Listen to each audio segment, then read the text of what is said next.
What is up, everybody? China McCarney here, and I'm so excited to share the first interview on the Daily Mental Health YouTube channel.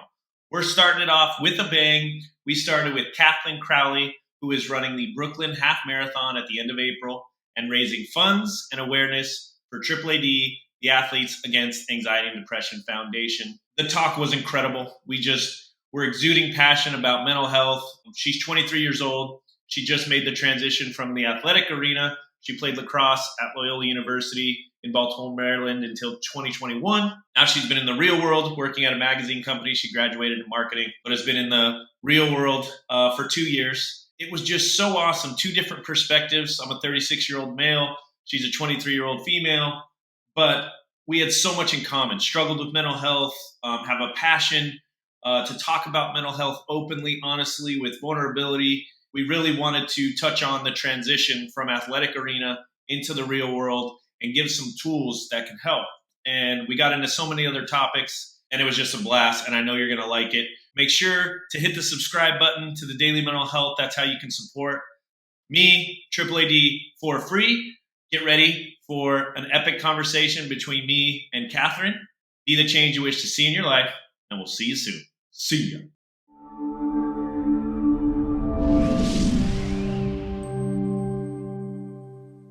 All right, Catherine Crowley, how are you? It's great to have you here. I'm so excited to do this. This has been a long time coming, but how are you on the whole other side of the country? I'm good. Thank you so much for having me today. This is awesome. I'm super excited. Yes, me as well. And first off, I gave you a little intro already, but Catherine is running a half marathon in May. Is it in May or April? April 23rd. Yeah, that's what I thought. Screwed that up already. But April 23rd for Athletes Against Anxiety and Depression Foundation, which is so cool for so many reasons. Running a half marathon hurts me just to think about. But I guess we'll start there. How did you hear about the Athletes Against Anxiety and Depression Foundation?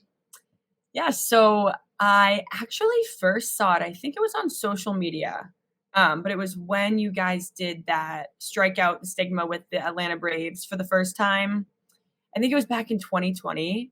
Okay. And I saw that, and it totally caught my eye. And so you guys have kind of been on my radar and been following you here and there. And so when I decided to run the half marathon this spring, I was like, this couldn't be more of a perfect opportunity to not only raise money for this great foundation, but also kind of bring awareness to something so near and dear to me.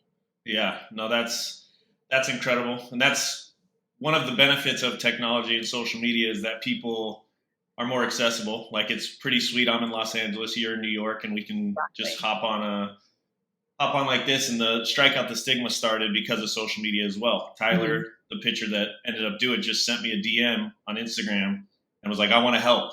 And I was like, okay, like, yeah, let's do it. I know. I think that was similar to what I did. I was like, I have to find their email. Like, I'm emailing it right now. I remember I was actually like away on vacation or something, and I was like, I need to take 10 minutes and just send this. Like, I need to just get it out. Yeah, and it worked, and here we are. What I'm super, super pumped about for the audience is we're going to come at this conversation. We're going to go a number of different ways. This is how these things work, and that's the most fun part of it to me. But I'm 36. I'm a male. You're 23, female. You played lacrosse. I played baseball. You just made the transition from sport to real world, as we call it, right? And so that's where I'm really excited to spend some time with you talking about the transition, the difficulties, the fun parts, because a lot of people just focus on the negatives. And judging by social media and the post this morning, there was a post this morning for the audience where Catherine was interviewed on a run. They were on a 6-mile run, which if I'm on a 6-mile run, I cannot talk to people. But you were interviewed, and what just came through the phone when I watched it was like a zest for life, positivity. And there was even a question from the interviewer to you of like, you just seem so positive in your energy. And you're like, yeah, I mean, people could be having a bad day. And I'll be like, no, and you just have this energy. And my first question was going to be, did you always have that? Was that something that you've worked on? Is that something that you've had to convince yourself to be, or does that just come naturally to kind of have that innate positivity within you? It's something that I've always had. I grew up as the youngest child, only girl amongst brothers. So I feel like I was always just craving like some kind of attention or just being super loud from the get-go. But then once I got into sports in like middle school, high school, I kind of just naturally got into that leadership role where not only do you have to set an example on the field and off the field, but also like through having fun too. Like you really need to promote that balance. And I have always found that to be so important. And I obviously brought that through to college as well and here. And I just feel like I'm just always the positive, kind of like happy-go-lucky, lighthearted person in the room. So, and it really does have an impact on people. And that is just the best feeling when I can see that positivity and that energy is just contagious. Yeah. Yeah. I can already tell that my cheeks are going to be sore after because you just are making me smile. But it's something I've been thinking about a lot recently because that's definitely not the way I'm wired, or at least wasn't wired that way. There's been a little more work, but I think there's value in both ways, right? Where if somebody's out there that thinks of themselves as maybe a little more pessimistic, a little more cynical, I was kind of like that because of rough upbringing in childhood, but I've just realized it's so much more fun to be that way, right? And if you are struggling with that, there are people that are born with it, there are people that have to work on it, but you can have that perspective. And I just recently saw a Tony Robbins thing about appreciation versus expectation, right? If you can live in appreciation instead of expectation, your life's just going to be so much more fulfilling, so much more happy because you'll look for things to appreciate instead of expecting something to go a certain way and setting yourself up for disappointment. I love it. Yeah. Yeah. And so, I was curious because that social media post, it was just like, first of all, how can anybody be that happy on a 6-mile run? And then, for my own selfishness, another question, the audience may not care as much, but you ran by a driving range and you said that you might be able to hit the ball over the net someday. Are you a big golfer? I do love to golf. That's something I picked up during COVID with my brothers. And we would just go out in the backyard and like chip some balls around. And I was like, wow, I kind of like this little competition here. So got into it then. There are some like obviously that driving range in Chelsea here in the city. And then there's some like simulator golf places, but I absolutely love it. And it's something too, going back on that, into the real world from college kind of transition, I will do anything to find that piece of competition through anything. You know what I mean? So whether it's like going to the golf simulator with some friends and having that like piece of competition that I feel like I lack now is just so much fun to me. Yeah. And as the athletes, I think that's a great point to kind of cover first too, is just because you're stopping whatever competition it is, lacrosse for you, right? Baseball for me, doesn't mean you can't bring competition into your life, right? Yeah. And like you can set different markers, whether it's for your physical fitness, your mental health, business for sure. Setting tangible results, at least for the athletes I've talked to and worked with, seems to really help like provide at least close to that same sense of meaning. Because I was listening to another podcast the other day where they were talking about finite and infinite games, where our sports are finite. There's rules, there's a clock, there's a scoreboard, we win or lose, right? Life is an infinite game, and so you kind of have to set the scoreboard for yourself.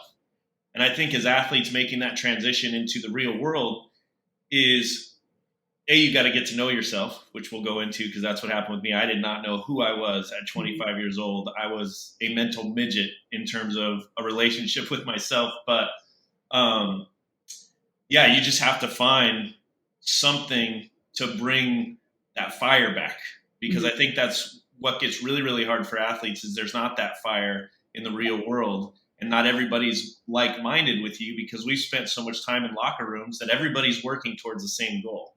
And then you get in the real world and there's some people that are working towards no goals. There's people that just are waiting for the weekend, can't wait, hate work, hate their lives, and they're not doing much about it. And so it can be kind of a shell shock. And that was one of the questions for you at 23. How long are you into the transition away from sport right now? So I graduated in 2021, Okay. and then I moved into New York shortly after that following fall. So I'm coming up on 2 years. Coming up on 2 years, and first impressions, what would you say is the biggest obstacle for you? And then what would you say is the biggest, like, I guess, positive realization once you moved away from the sport of like, oh, I actually kind of like this part of it or Yeah. whatnot? So biggest obstacle, I mean, obviously you're working a 9 to 5 job, sitting at a desk, and you're not in your locker room with your friends. You don't have like these workouts drawn out for you. You don't have like games to work towards. You don't have this structured day and week. It's completely opposite. So I think a big struggle for me was just not only did I not have like that team aspect and that competitive aspect anymore, but I also just was so confined, like on a daily basis to my desk, and I had to do my own workouts. And I kind of was just like, well, these workouts don't feel the same as those crazy hit out of breath like workouts that I used to do at school. So it was truly an adjustment, like in all aspects there. Um, but I feel like a big like beacon of light coming out of all of that is that I can carry everything I've learned from my sport into what I do at my job. So, like, I can use all of those amazing time management skills and everything I've gone through mentally and how I can deal with mental health. And I can carry that into the real world now because I've dealt with it on an athletic scale back at school. So, there are some negatives and some positives coming out of it, but I mean, it's one of those things. It's like, where are all the other athletes? Like, is anybody else talking about this? Like, does anybody else feel like a little weird now? Um, but yeah, all in all, I feel like it was just a major adjustment overall. Yeah. Yeah. It's interesting because it was, when you're talking, it's making me feel like 17 different things because there's like, I think the most positive and the most negative thing for me is the exact same thing, which is freedom, Hmm. right? Because the positivity and freedom is it's freedom. You can structure your life the way you want to structure it. But the negativity and freedom away from sport is now you got to structure your life the way you want it Exactly. when it's been structured for you. Hmm. And everyone, for the most part, depending on the culture, is moving towards the same goal. We want to win the game. We want to win league. We want to win the championship. And then, yeah, you get into that real world and it's unique. That's for me, mental health wise, I had never thought about this like this, and this is why I love conversations like this. Is I define my life in three phases at this point anyway. Is I played baseball till I was 25. I survived until I was about 30, right around 30 years old. So from age 25 to 30, that's when my panic attacks were at their worst. Hmm. And I think that's because I finally had time to get to know myself, deal with the childhood trauma. Baseball was not a distraction I could use anymore. And I had more stillness. And so in the stillness, my mind would ruminate and it would think about, my parents' divorce, my mom was in jail twice, all this stuff. Hmm. And so I just survived. Yeah. And I always looked at that kind of ashamed, like, that's not an accomplishment to just survive, like that's actually a weakness because of this and that. But now coming through the other side where my panic attacks have subsided for the most part, and I have this new zest for life and wanting to help people with mental health and get conversations like this out there. When you were talking right there, it almost helped me look at those years that were the hardest as almost like a blessing because I had something else to distract me almost, which were panic attacks, even though it wasn't pleasant. Hmm. Um, at least it was kind of a distraction from letting go of the sport in a way. And that just, Yeah. I'd never thought about it, but the way you articulated your answer brought that out. That's why I said I was kind of feeling like 17 different emotions and getting all Yeah. squirmish in my skin. And Um, even like trying to develop a new identity. Like, I feel like as an athlete, you're at school and you have this identity that you're a lacrosse player, like you're on the lacrosse team, you're a baseball player, you're on the baseball team. Whereas once you graduate and you leave, it's like you're in the real world just like everybody else. It's kind of like, how do you transition out of that identity into a fully new one? So that's another thing that I feel like is such a struggle for athletes coming out of school. yeah. And that's I've heard that from so many different people. Jocko Willink is a guy I like to listen to a lot, and he's a Navy SEAL. And he said he had this realization at some point of like, when you're in the SEALs and you're a Navy SEAL, like, wow. But in the real world, it's like, no one gives a shit you're a Navy Yeah. SEAL. Like, who cares? And like, if you're, and that's, he uses it as a positive to like for the athletes that are watching this that are maybe still in their sport, your identity and who you are is much more important than identifying as the athlete, the win, the loss, the stats. Yep. You want to compete and do everything to make that as best as you can. But I wish someone would have given me insight when I was playing that, like, you're going to be China McCarney, the human, at some point. So get to work on that as well, because all I cared about was China McCarney, the baseball player. Exactly. Yeah. And so any athletes that are still playing out there, and even if you're not and you've transitioned, I think the most important journey, the most important work you can do is the work to get to know yourself, the work to define who you want to be. And I'm 36 and I'm still, it's changing. If you talk, if we had this conversation a year ago, my priorities would have been a little different.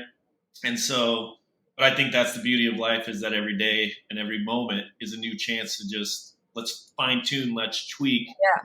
And I think athletes are innately better at that because we've had to do that in our sport forever. And even going off of that too, like you said, for the athletes currently out there, I feel like if you don't focus so much as on your identity in your sport, maybe that takes a little bit of pressure off, you know? And I feel like that's a huge conversation I'm sure that we'll get in, is how much pressure and perfectionism that these athletes put on themselves. It's like, if you kind of balance it a little bit and you put a little bit of that pressure on your identity as just you and not as your athlete self, then maybe that can kind of help take a little bit of that pressure off. Yeah, absolutely. That's one thing I've been talking. So, I mean, it's just reality. And so it's some parts of reality suck, but two 13-year-old boys this week committed suicide, one in California, one in Indiana, and they were bullied, both of them. And that's the part of AAAD I think people sometimes, because AAAD is very cool and we're on social media and we're empowering and this and that, but the worst part of starting the foundation is the calls I get from the parents that want to be involved now because they've lost a child. I hate those phone calls and I get infuriated. And I got on right after the call yesterday to do a mental health message and I cussed twice and I was pissed because it's like, I'm so sick of those calls. But the thing that I've started to realize and where I really want to make my impact before I die is, where is the mental health education? Because like, you're 23, so we were 13 years apart. So you graduated high school in 2018-ish, 17, and I was 2005. Oh, that's why I'm wearing a hat and there's no hair left up there.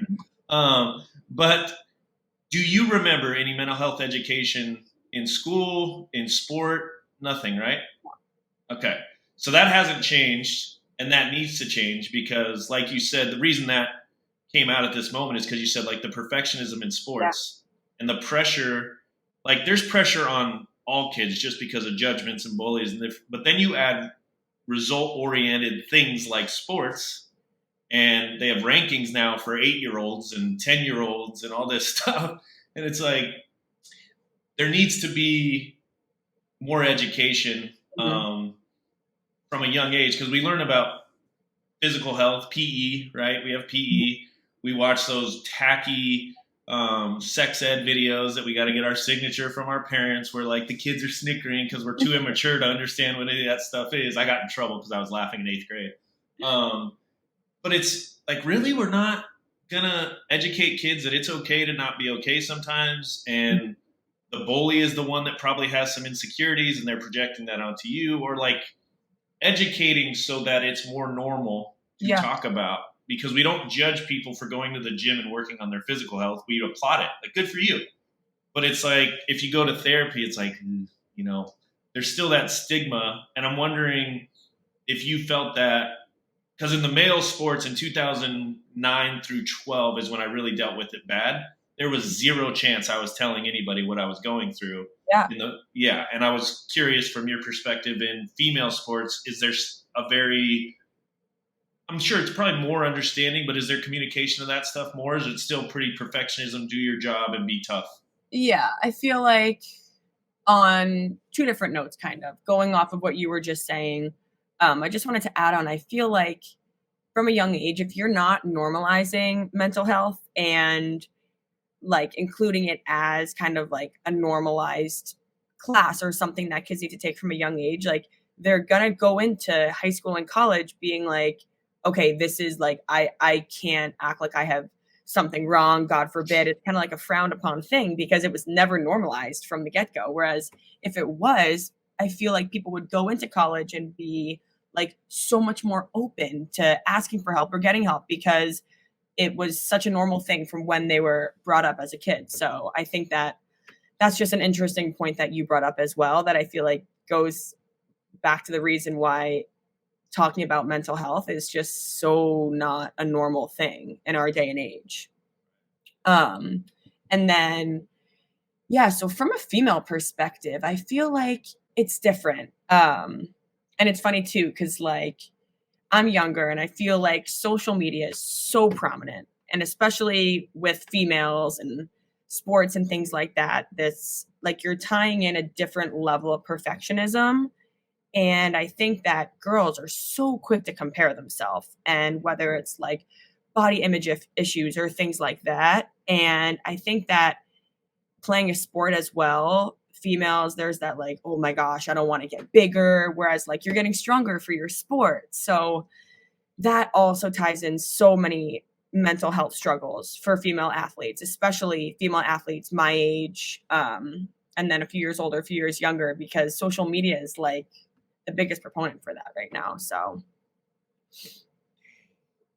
I've never considered, which is why these conversations are awesome and people can hear my realization right now. And maybe it's like, because men, like I care about my body image, but it's not like if we did like a hierarchy of priority of different things, it's like performance would be more important than body image. But if building your body for performance affects the female body image in a sport or whatnot, like that would be interesting. And then social media is just like my folder on my phone where I have all the social media apps is called social crappia, because it's like I try to be so careful on there. And like I've played with different, like I said, the journey is ever evolving, but I've gone off it for months at a time and then I'll come back. And what I've realized now is I'm just going to share stuff that's helped me with mental health. And if that helps one person, that's fine.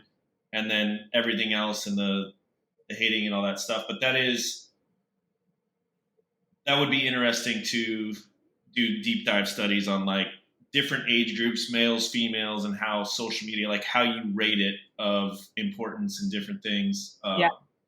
But yeah, social media right now, and with the like evolving use of artificial intelligence and how smart AI is getting, it's getting scary. But that's a whole different podcast for a whole different channel. But I'm curious if you want to share, and anything that is asked that you don't want to answer, obviously you don't have to answer. But for you personally, when you look back at your journey through sports, you were a 3-sport star in high school, I believe, correct? And then going to college, and I'm sure there was at least some form of pressure. Like I felt immense pressure to get a scholarship. I felt immense pressure. What round are you going to be drafted in and different things? So just curious how the pressure, anxiety, depression, anything manifested along your journey that you'd want to share that you think could help the audience out there. So pretty good segue from our topic we were just on with body image and females and sports and everything. So I grew up like total kind of perfectionist mentality, always putting pressure on myself, but very performance based, like you said, like a lot of like all athletes are.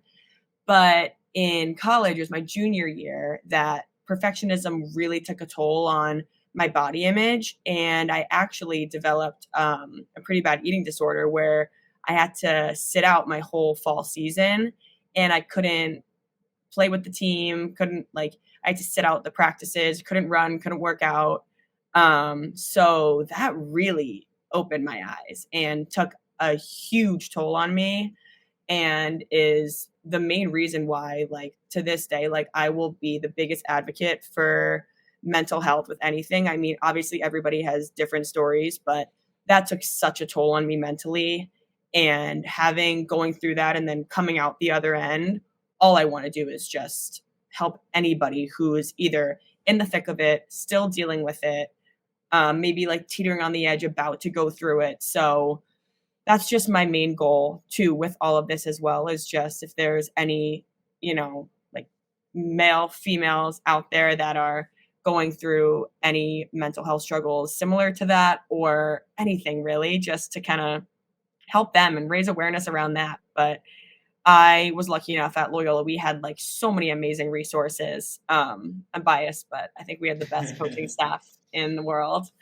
Um, but no, and it really opened my eyes to how grateful I am to be able to choose to move my body every single day when I went through that time of not being able to. So it's nice when I get out and I can run, I'm like choosing to do that for myself. And it's just because it makes me happy. And yeah.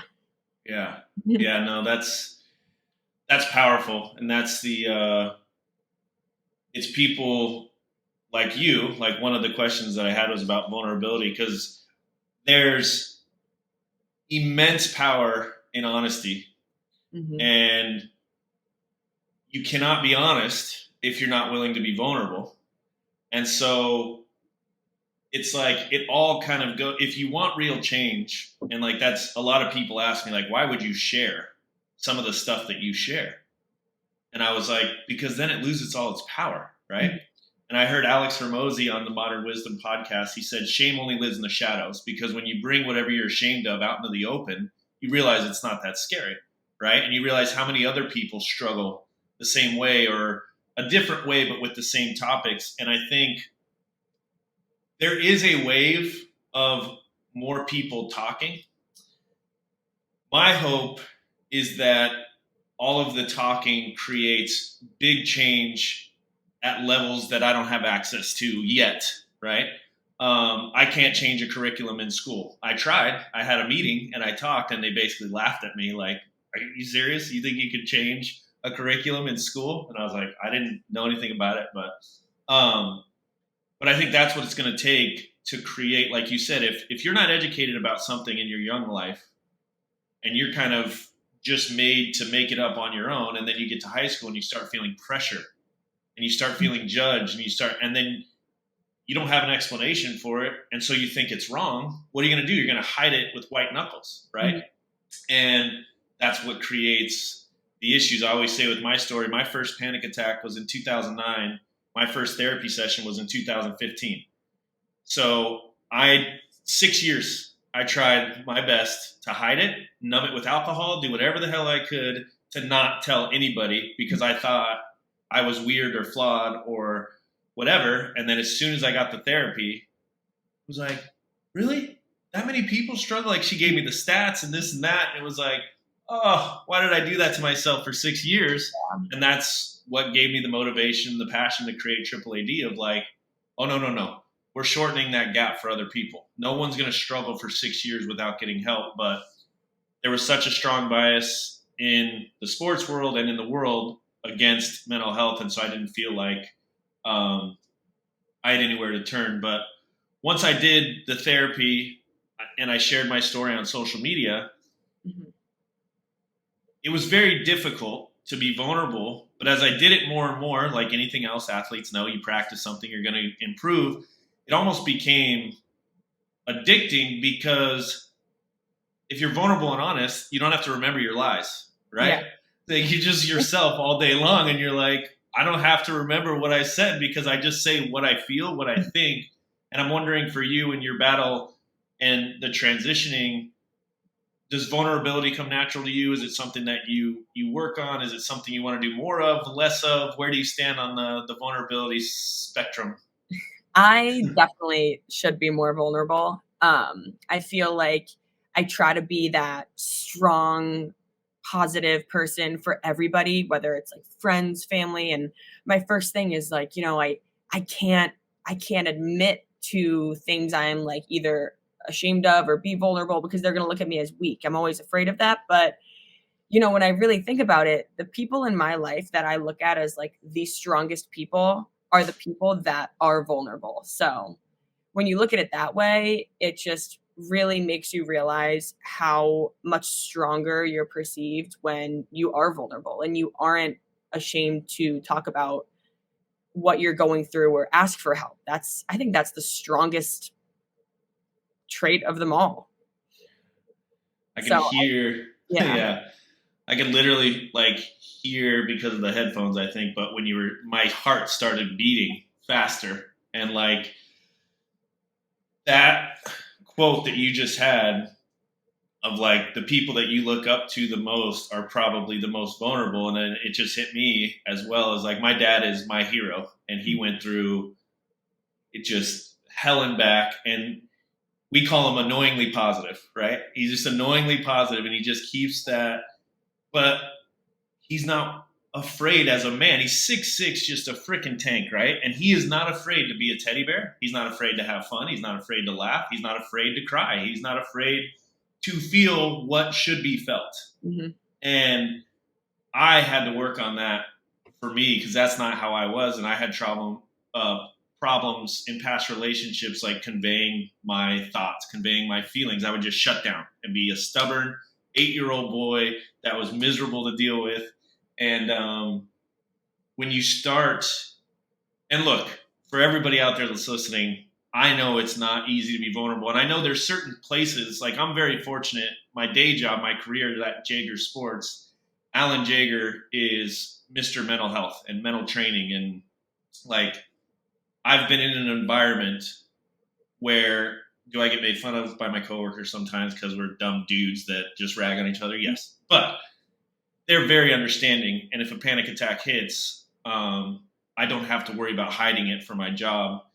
I guess that's a question I didn't even think of. You're at a marketing agency in New York City, correct? Yeah. So I work for, it's a magazine publisher in New York City. Yeah. Okay. And do you go into the office, like, or do you work from home, or how does the setup? I'm hybrid. So I go in a few days a week and I'm home a few days a week. And when you go in, roughly how many like people are you interacting with? How many employees are around you? I'd say my direct team on our floor is like 38 people. Oh, wow. Yeah. So quite a few. Mm-hmm. I mean, to me, I work with 2 dudes. So, and would you say, because this, I think for the listeners that, especially if they're interested in the transition from, you're in a locker room with how many, 20 or 30 probably? Yeah. Yeah. And so you're working with 38. Is there open, honest communication? Is there, just like anything else, there's certain people you're closer with, so you'll share more? Is there any mental health theme at all to any of the conversations about being stressed or anything like that? Or how's it work in the magazine company in New York City? I honestly have to say, like, I couldn't be more blessed with the girls that are on my team. They're all like, talk about vulnerable and just open people. We have this one meeting every Fridays, and I mean, everyone is just says it how it is. And I remember when I first started, I was like a little bit nervous. Obviously, you're starting a new job, and right from the get-go, I was like, wow, I feel like so comfortable with them. It was just, they foster such an amazing environment of like comfortability and for people to just be themselves. So I couldn't be luckier to work amongst all of them. It's so nice, honestly. Yeah, that is very awesome and great to hear, because that's not always the case for some people. And I think the worst situations, going to what something that you said, the worst situations are when you feel like you can't be yourself. Mm-hmm. And you have to hide it, and you can't be vulnerable, you can't be honest because you're worried about judgment or losing your job or different things. And I've been, even at the company I'm at, I've been in situations where we'll be in a big meeting with another company and a panic attack hits and my face goes numb, my neck goes numb, and I want to flight, right? Because it's fight or flight, but I can't. because, and I theoretically, I guess in hindsight, could just say I'm feeling uncomfortable. I have to, Yeah. but it's like a business meeting. You gotta fight through it. And if that was a consistent theme, I don't think I could like sustain the job or sustain that, and that would be difficult. But yeah, but that's a whole nother thing. That's just awesome that you have a team that is vulnerable, honest, and seems seems mentally healthy. Let's just say. Yeah, it is nice. Like none of them, I don't think any of them are athletes. Like I remember when I first came, they were like, "Whoa, like you played lacrosse in college? Like what was that like?" Yeah. Which is also kind of refreshing, like I do. Obviously, I was saying it's so hard being in the real world and not having my team and having like all these athletes you're surrounded by. But it is kind of refreshing being around people that have never played a sport or never been on a team.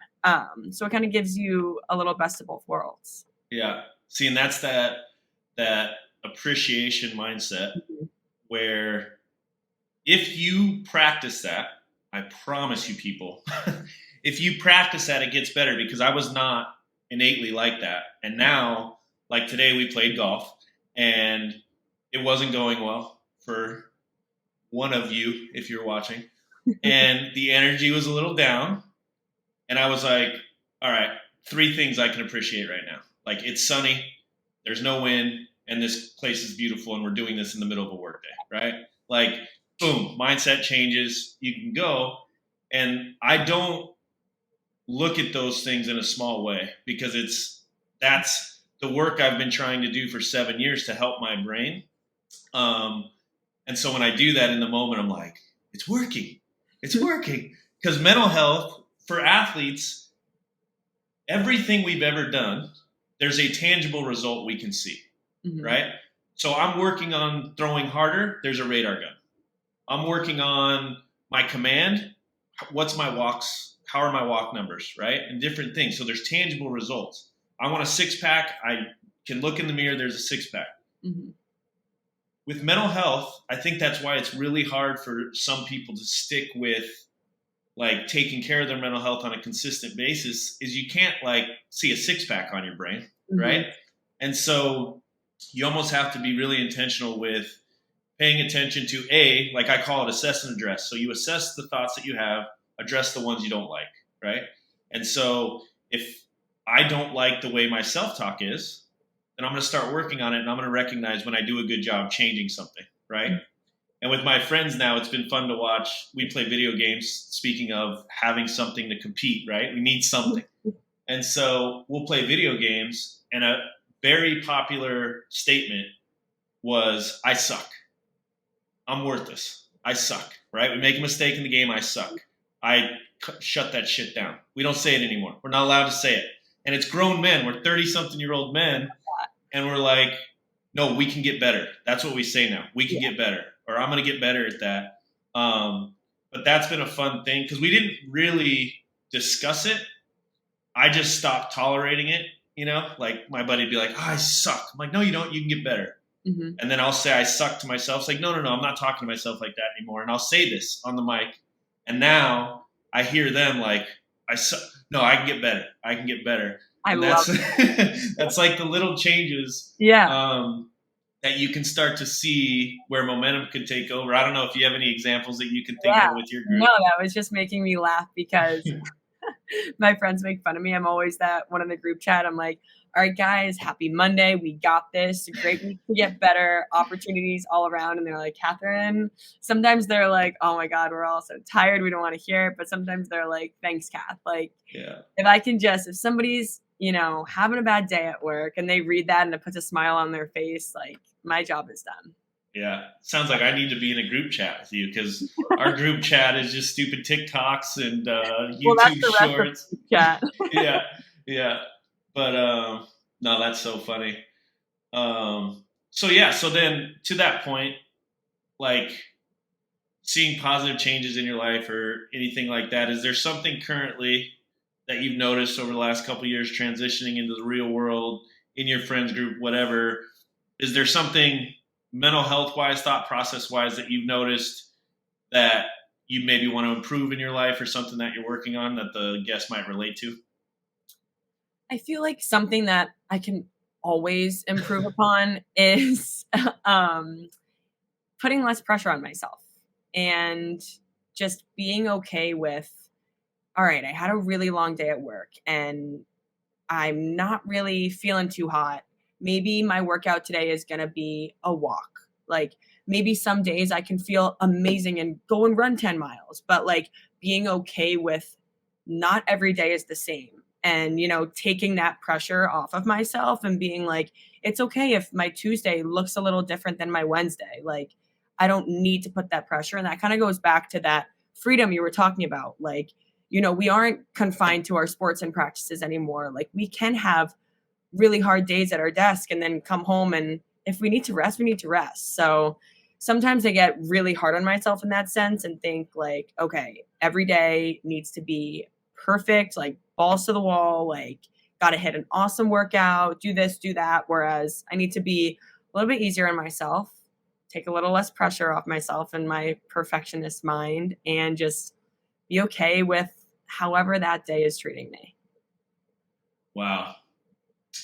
Yeah, you just hit me all in the feels there, because I think a lot of athletes obviously are going to be watching this, and that sums up, and I'm 36, but that sums up my life battle right now of, I know what a perfect day looks like in my head, right? It's like you wake up before anybody, you meditate, you go get exercise in, you go to work, you go golf, you go on a second workout later in the day, you meditate, you journal, boom. Yeah. And when I don't do it, like, so here's an interesting story. I do therapy every other-ish Wednesday right now because I'm just enjoying life and don't want to overthink it too much. But we're doing EMDR when I do it, which is eye movement, desensitization, and reclassification, I think. So you basically bring up something that you want to think about, and you watch this ball on the screen. It goes back and forth, and there's a little sound with it. And the theory behind this specific type of therapy is because you're externally focusing on something while recalling an event or something you want to visit, a past trauma, you look at it in a different way because you're externally focused. And so it's kind of your subconscious gives you the reality of that situation more than, and it's been very interesting because my parents got divorced when I was 8, and I remembered like vivid details of the conversation when they told us they were getting divorced. And it was like, I didn't even know that was in there, but because of this thing. Yeah. But to the point about being easier on yourself and feeling that perfectionist nature. 2 weeks ago, I struggle with alcohol. That's my biggest bugaboo. Like my parents, like I call it the royal flush of shit for alcohol because they both have the blackout gene and we have a history of addiction. I'm also Irish, so, but I've always had these different theories of why I drink and turn my brain off different stuff. And so that's one thing I constantly say is I drink to turn my brain off. It's the only time I don't have these crazy thoughts going. And so my therapist's like, no. Like that's too blanket statement. What part of your brain are you trying to turn off when you drink? And in like 0.2 milliseconds, I've never heard that question in my life, never thought about it. I said, guilt. She's like, guilt? What do you mean guilt? And I said, if I sit down to play video games or I sit down to watch a basketball game, I feel guilty that I'm not doing something more productive. Like I feel guilty that I'm not reading or writing or listening to a podcast for self-development or working out or different stuff. And so if I drink, it turns all that guilt off and whatever. But the point and the reason I go long-winded tangent to bring up the story is all that really comes down to is perfectionism, right? Of like, I want my day to be perfect. And when I want to relax, I feel like I shouldn't, or that's wrong, or I feel guilty. And so when you were explaining that, I was just like, oh, she's poking all the holes right there because it's, and so I had to I'm trying currently to reclassify. I'm journaling about like, we need to add some play to our day, right? Yeah. Like add some play to your day, some fun. Like life would be pretty shitty if there was no fun involved. And so, so that's something right now that when you said it, I know a lot of athletes are going to be listening. I know they're going to be watching. And if you struggle with that, just make sure you try to, like, because we're such structured beings as athletes, we want to have everything planned to attack. Plan for nothing, right? Like plan for that relaxation, plan for whatever it may be. And a quote I just heard 2 days ago from Chris Williamson on the Modern Wisdom podcast is, perfectionism is just procrastination masquerading as quality control, right? So like, oh, we got to be perfect. And so we procrastinate and like act like it's quality control when really it's just get up and get to work. It's not going to be perfect. Get up, get to work. Yeah. And stuff like that. So that was an awesome point that you went there, because that's something, it hit me right in the heart.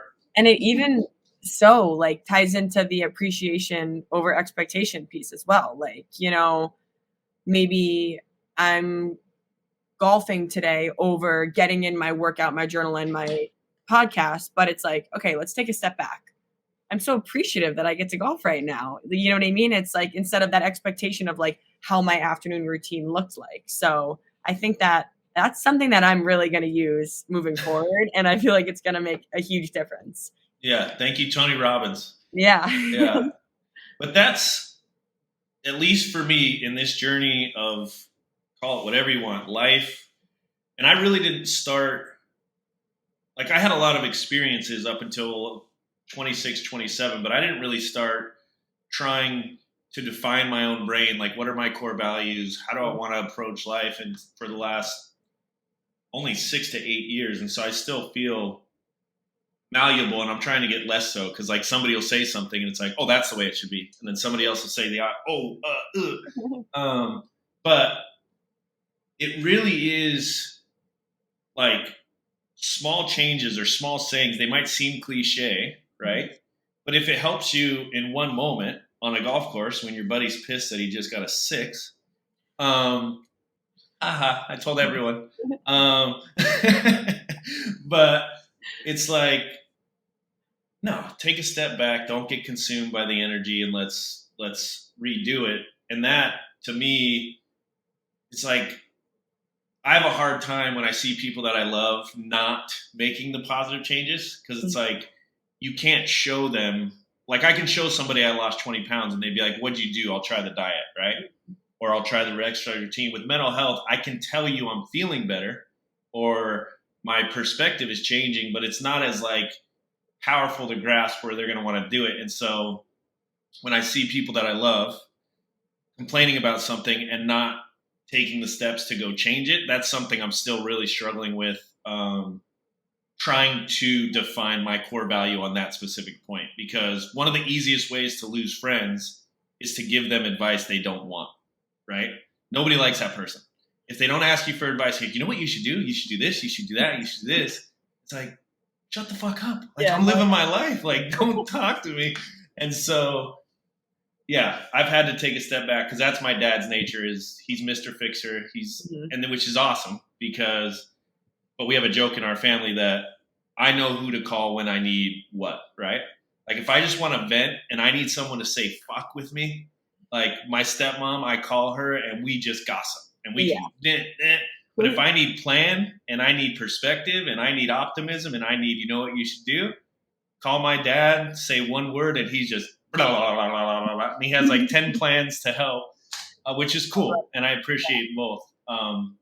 But yeah, unsolicited advice might be one of the most toxic things out there. But so as a whole, so we talked about a little bit about transition, a lot of bit about transition. We talked about female male sport. We talked about kind of your own experience of what made you very passionate about mental health and going forward. So to that end, to that topic going forward, what would you like to see in your own life in terms of the involvement of mental health in your life, like being a part of a movement? Who would you like to help? Like for me, I'd love to help young people the most. for right now, like really young, like impressionable not adults, kids realize that it's okay to talk about mental health. It's okay to be vulnerable. It's okay to be yourself, basically. But in a perfect world, if you could design it exactly how you wanted it, what changes would you want to kind of be a part of implementing in mental health going forward? Yeah, so I think honestly, just going back to our topic about making it normal from the get-go and making mental health like a constantly talked about conversation, because then as you grow up, as you get older, it's just ingrained into you. And people don't get to an age in college, post-college, whatever it might be, where they're like almost in fear to ask for help or in fear to admit that they're going to see a therapist. So I think that's so important. Like in a perfect world, I think mental health would be talked about from a very young age, but obviously today that hasn't happened yet. So I think that just my goal is if I could help one person, like that's a success in my book. But I really just want to keep bringing the conversation to life, like just what we're doing right now, just talking openly about it. Like, who knows, someone could see this conversation and be like, wow, like they're just openly talking about their struggles. Like, that's awesome. And maybe that will influence them to kind of like pull a friend aside, a teammate, and talk to a teammate about it. And it shows that it can just be a regular conversation between two people. And maybe they'll realize that it actually helped them so much, because I know that for me, that's what helps so much. It's just to talk about it. So that would be my take. Yeah. I'm not a conspiracy theorist, but we are taught what we are taught in school for very specific reasons, so that society stays a certain way, so that certain people benefit and we keep people in line and everything like that. And I've thought about this. They don't teach us about money in school, and because the rich don't want everybody to know what the rich know, right? They don't teach us about like certain things that have just come up recently. And it was hitting me the other day of like, how much money would the pharmaceutical companies lose if they educated the youth about mental health and 1 in 3 people weren't on antidepressants? Right? Like, that's terrifying to think about. But that's a conspiracy theory, and I don't want to be that guy. But to me, it just seems so obvious that the statistics are staring us right in the face, that more than half of the people will have a mental health issue throughout their life. But we're not doing anything about it.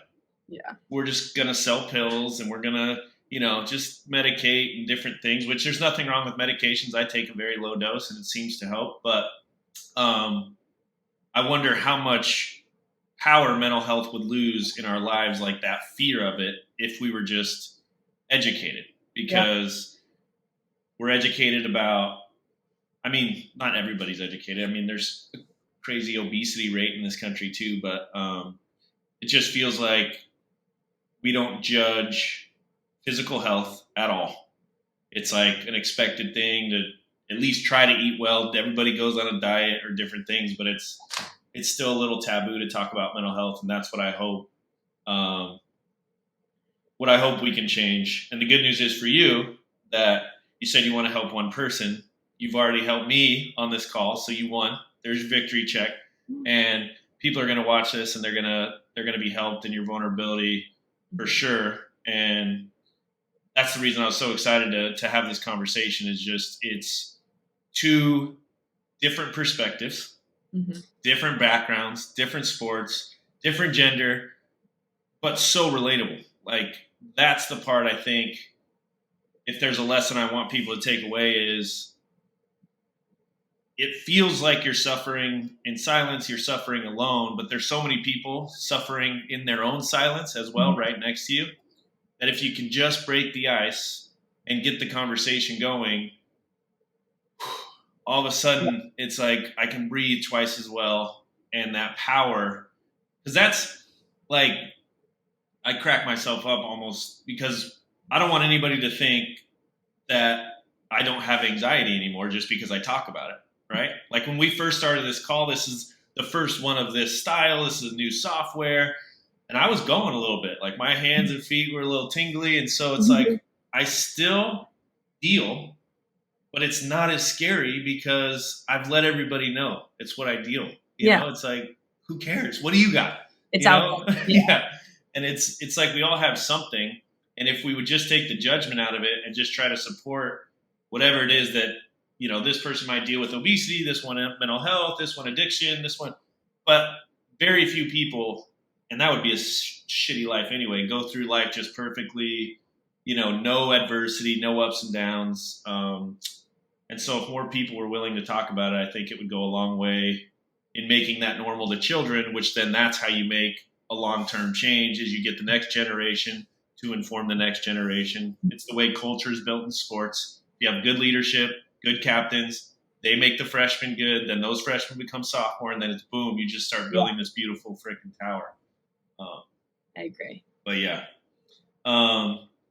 So let's see. Last thing for me will be, well, first of all, I want to thank you for what you're doing, bringing the awareness and everything for AAAD by running the half marathon. I would fly over there and run it with you, but I don't want to. But I will be supporting. So many people will be supporting. And how many marathons or half marathons have you done before? I've done 3 in the past. All halves? All halves. Yeah. Do you ever want to run a full? I'm running the New York in November. Oh yeah, we talked about that. Yeah. That's pretty wild. So I did one of my post athletic career competition things was I was going to run a marathon, and I got the schedule, and I got to the 16 mile day or whatever, and I did the 16 miles, and then TMI, but who cares? I ended up like urinating blood, and I didn't know what that was, and I guess it's not that dangerous. I guess what it is if you're really dehydrated, your bladder can like get bruised, I guess, or something like that. Yeah. And so, yeah, it was scary. Yeah, I was like, scary. Yeah. I was like, what the heck? And then, I think the most I ever ran was 18 miles. You're like basically there. Basically there. And then I stopped and didn't do it.